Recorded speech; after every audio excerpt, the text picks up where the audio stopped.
তো আমরা দেখলাম ইউসুফ জুলেখা দ্বিতীয় পর্ব, যেখানে ইউসুফের শৈশব জীবনটা কিছুটা দেখতে পেলাম এবং তার সাথে সাথে যে কিভাবে যে ওই ইস্তার দেবতার মন্দিরের পতন ঘটেছিল, কিভাবে তার যে শক্তি সেটা ভুয়ো প্রমাণিত হয়েছিল এবং মন্দিরে আগুন লেগে যায়, সেই জিনিসটা আমরা দেখতে পেলাম।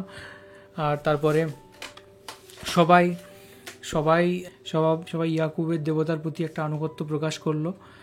আর খুব সুন্দর ছিল স্টোরিটা অ্যান্ড রিয়েলি মানে মানে এই জাস্ট কিছুক্ষণ আগে তো আমরা দেখলাম, তো তার জন্য মানে একটু খারাপ লাগাও শুরু হলো, কারণ যে ইয়াকুবের যে স্ত্রী তিনি মারা গেলেন, মানে ইউসুফের মা, তো সেটাও একটা খারাপ লাগার বিষয়। আর তবে স্টোরিটা সত্যি কথা বলতে খুবই সুন্দর, মানে ওই যে যখন সত্যি কথা বলতে মানে এই সেকেন্ড পার্টটাতে দুটো জায়গা ছিল, যেটা হচ্ছে একটা জায়গা খুব সুন্দর মুহূর্ত ছিল, খুশির মুহূর্ত ছিল, আর একটা হচ্ছে এক দুঃখের মুহূর্ত ছিল।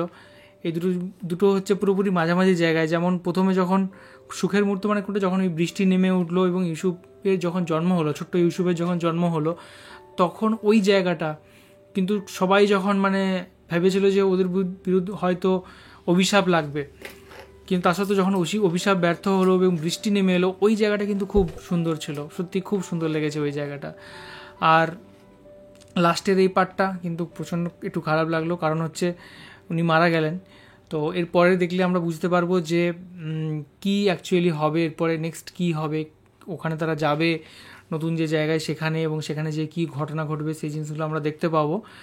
আর স্টোরিটা সত্যিই খুব সুন্দর। সেকেন্ড অধ্যায় আজকে আমরা কমপ্লিট করলাম, আমার তো খুব ভালো লেগেছে। জানবো যে টিকুর কীরকম লেগেছে, বলো। হ্যাঁ, আমারও ভালো লেগেছে। এখানে এই বার্তাতে আমরা দেখতে পেলাম যে ইস্তাহার তার কিভাবে পতন ঘটেছিল, মানে সে যে দেবী, মানে এমনি দেবীকে স্মরণ করে যে অপপ্রচার চালাচ্ছিল আর দেশের মানুষের ক্ষতি করছিল, নানা রকম কাণ্ড করছিল।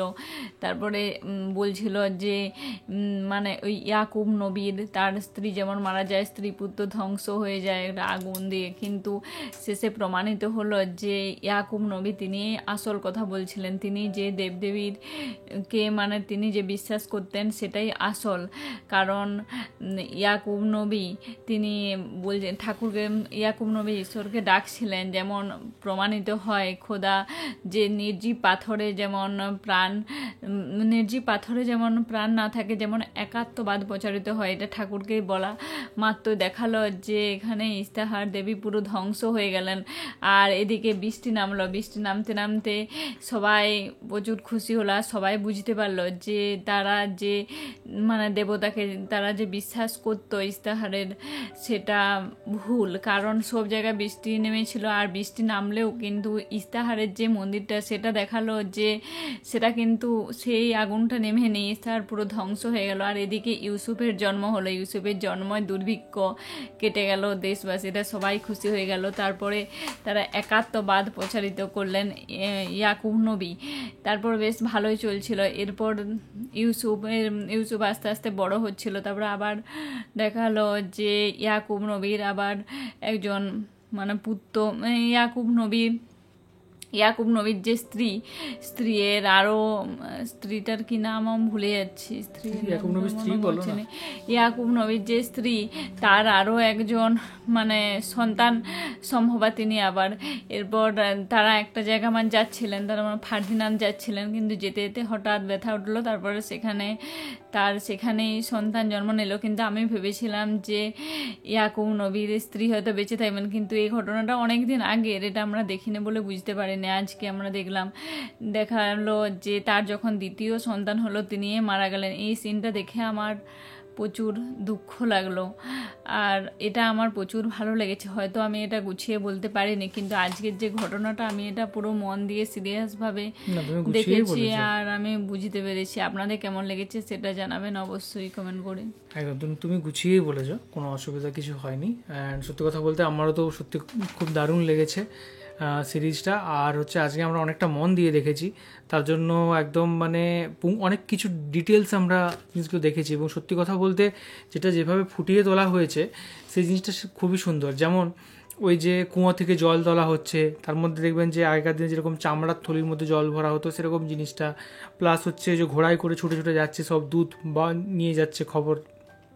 তারপরে হচ্ছে সবাই যখন আগেকার দিনে এভাবেই এক জায়গা থেকে অন্য জায়গায় সবাই মিলে জ্বালতো এবং তাঁবু খাটিয়ে যেখানে মনে হতো রাত হতো সেখানে সবাই থাকতো, সেই জিনিসগুলো। তো এই জিনিসগুলো দেখার মধ্যে কিন্তু একটা ইন্টারেস্টিং ব্যাপার কিন্তু আছে, আর সেটার জন্য যথেষ্ট কিন্তু ভালো লাগলো জিনিসটা। আর সবচেয়ে বড় কথা হচ্ছে যে